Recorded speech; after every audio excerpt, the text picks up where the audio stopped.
홍수정의 유튜브 홍수정입니다. 조직검사 결과를 보고 떨면서 기다리고 있어요. 조직검사 결과가 의미하는 게 뭘까? 여러 다양한 이름들이 나올 거고 그 다양한 이름들에 의사들이 설명을 붙이는데 일반 사람이 이해하기 어렵지만 의사들은 어떻게 할까? 그것도 궁금해요. 영상을 보면서 의사들이 어떻게 할까도 궁금하지만 조직검사 결과지를 보고 의사들이 어떻게 할까? 그때 참고하는 의사들의 참고서가 바로 이거예요. 조직검사 분류, 유방의 경우에는 B1, B2, B3, B4, B5, B1, 2, 3, 4, 5로 나눠서 첫 번째, 1은 정상 조직이에요. 그래서 뭐 지방만 나오거나 아니면 모유수유하는 사람이 모유수유하는 변화 때문에 초음파에서 볼록볼록한 초음파 비정상 영상이 보였던 거일 수도 있겠고, 지방종, 지방덩어리는 원래 지방과 같이 납작하게 펼쳐져야 되는데 자기 혼자 막을 가지고 포장이 따로 되어 있는 덩어리가 손으로 미끌미끌하게 따로 만져지는 경우가 있어요. 그걸 지방종이라고 하고 부들부들한 경우가 많아요. 지방괴사하고는 다르지만 지방종이나 여러 가지 다른 변화들이 있어요. 이런 경우에는 그저 카테고리 B1, 조직검사 결과가 B1으로 나오면 특별한 조치가 필요 없어요. 자, 조직검사 B2, 양성 영역, 즉 가지고 살아도 문제가 안 되는 B2인데 다음 검사 6개월이나 1년 뒤에 경과관찰을 하는 추적검사에서 혹의 모양이 달라졌다면 조직검사상 B2였을 때와 똑같은 조직검사가 아닐 수도 있기 때문에 경과관찰하고 나서의 미래는 과거의 B2 조직검사를 계속 연관시키면 절대 안 되고, 조직검사가 일단 B2, 2번으로 나왔을 때는 섬유선종, 선종, 섬유낭포성 질환, 유선증, 과오종, 그리고 가짜처럼 혈관이 증식해서 기질 변화가 일어난 의사들은 파쉬라고 얘기해요. 그래서 가짜 혈관 모양처럼 기질이 증식되어 있다 하는 조직들이 자기 혼자 초음파나 엑스레이로 달라진 덩어리를 보이게 돼요. 이런 경우도 악성 가능성은 별로 없어요. 유선염, 농양, 지방, 괴사, 이런 여러 가지들이 B2 카테고리고, B2 카테고리로 단순하게 나온 경우는 당신 수술해야 됩니다 라는 검사 결과를 주지 않고 조직검사 결과에서 네, 괜찮아요, 6개월 뒤에 보세요 라고 의사들이 조직검사 결과를 알리게 돼요. 자, 다음은 B3. 왜 빨간색일까요? 빨간색은 중요하다는 뜻이죠. 왜 중요하냐면 암일 수도 있고 암이 아닐 수도 있어요. 그래서 uncertain malignant potential, 잘 몰라, 불안전해, 암일 수도 있고 암이 아닐 수도 있어. 그게 바로 B3, B3 카테고리는 그래서 유방암 가능성이 어느 정도 있지만 조직검사랑 모든 소견을 암이라고 선고할 수는 없는 경우에 해당되는 경우고, 비정형 세포가 포함되어 있는 경우가 주로 많고, 자, 하나하나씩 읽어볼까요? 상피내암, DCIS는 상피내암을 의미해요. 보통 제자리암이라고도 하는데 상피내암을 가지고 있는 경우, 비정형, Atypical Ductal Hyperplasia, 비정형 유관 증식증. 비정형 세포는 보통 양성과 악성 중간 단계라고 생각하시면 되고, Flat Epithelial Atypia. Atypia라는 건 정상에서 어긋난 상태의 세포가 표피에 섞여져 있는 경우예요. Classical Lobular Neoplasia. 해당되는 건 로뷸은 우유를 만드는 공장이고 유관하고 같이 유방을 포함해요. 유선 조직 자체는 뭐냐면 우유 나오는 길, 유관, 우유 만드는 공장, 소엽, 소엽에서 이상이 생기는 경우를 로뷸라 네오플라즘, 즉 소엽 종양이 되는 거예요. 소엽성 종양.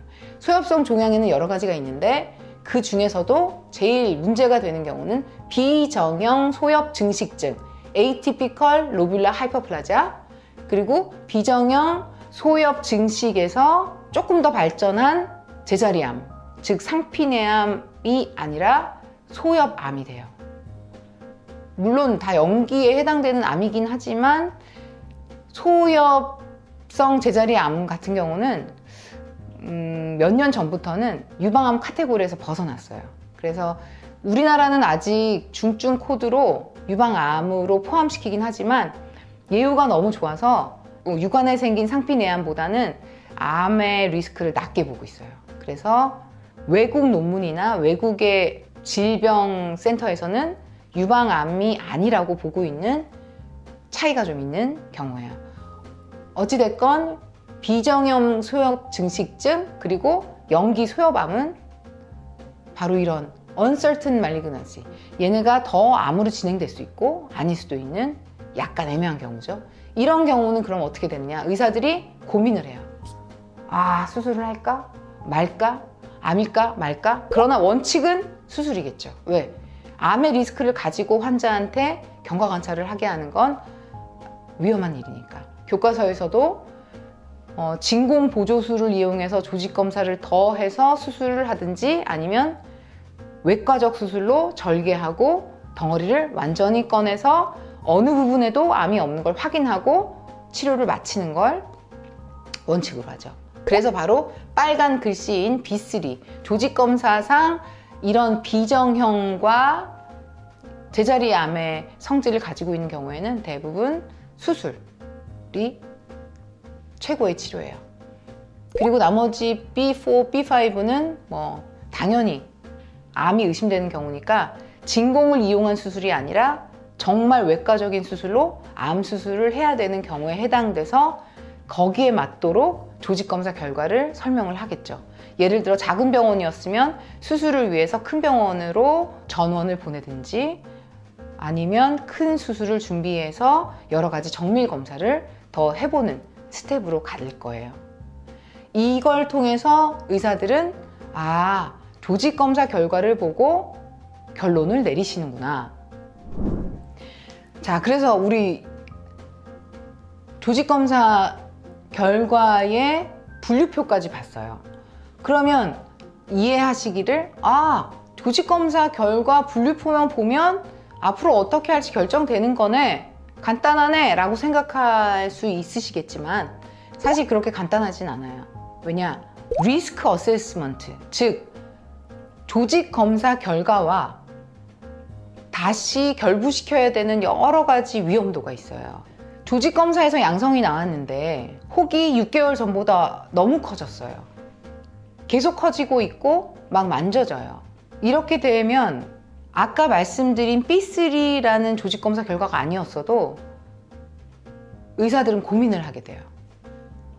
옛날에 조직검사를 했는데 그때는 괜찮게 나왔는데 경과관찰을 하는데 혹이 모양이 이상해지네, 크기가 너무 커지네, 만져지는 느낌이 너무 딱딱해지네, 튀어나오네. 그러면 조직검사 결과가 B3가 아니어도 수술을 권유할 수 있어요. 자, 지금 보는 슬라이드는 유방암의 위험도를 높이는 인자들이에요. 물론 이건 대표적으로 그냥 쓴 거죠. 나이가 많아질수록 유방암 리스크는 올라가요. 특히 40대, 50대 폐경기 전후로는 훨씬 더 올라가고, 멀티포칼리티는 혹이 여기저기 여기저기 있는 경우 더 많이 올라가겠죠. 게다가 나빠 보이는 모양이 여러 개가 한 곳에 모여 있다면.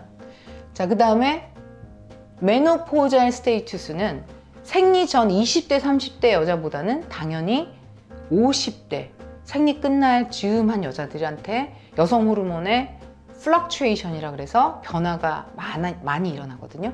그때가 고민이 될 거고, 유방암이 아무래도 통계적으로 많이 생기는 시기니까. 그리고 조직검사한 시간 B2가 나오거나 B1이었었는데 조직검사 시간이 달라지고 시간이 지나서 모양이 달라지는 그 바로 조직검사의 지난 시간이 더 길어질수록 B2를 믿고 지나갈 수가 없어져요. 자, 그 다음에 패밀리 히스토리. 엄마 유방암이야. 언니도 걸렸어. 저번에 할머니도 걸렸어. 이런 관련성이 많으면 양성이 나와도 이걸 갖고 살 것인가 아닌가 고민을 하고 수술을 해야 될 것인가, 조직검사 결과를 그냥 조직검사 결과로만 받아들여야 되나 할 수 있겠죠.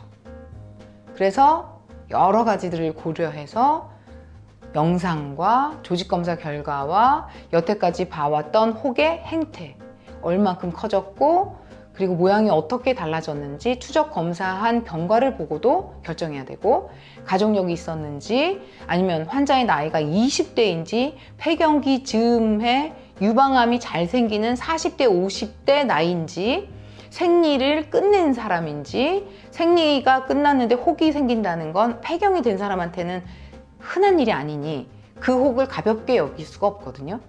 그렇기 때문에 생리하는 20대 30대와 폐경이 된 50대에서 생겨서 조직검사한 결과를 같은 비중으로 볼 수가 없어요. 그래서 리스크 어세스먼트, 즉 위험도의 평가가 달라질 수가 있다는 거죠.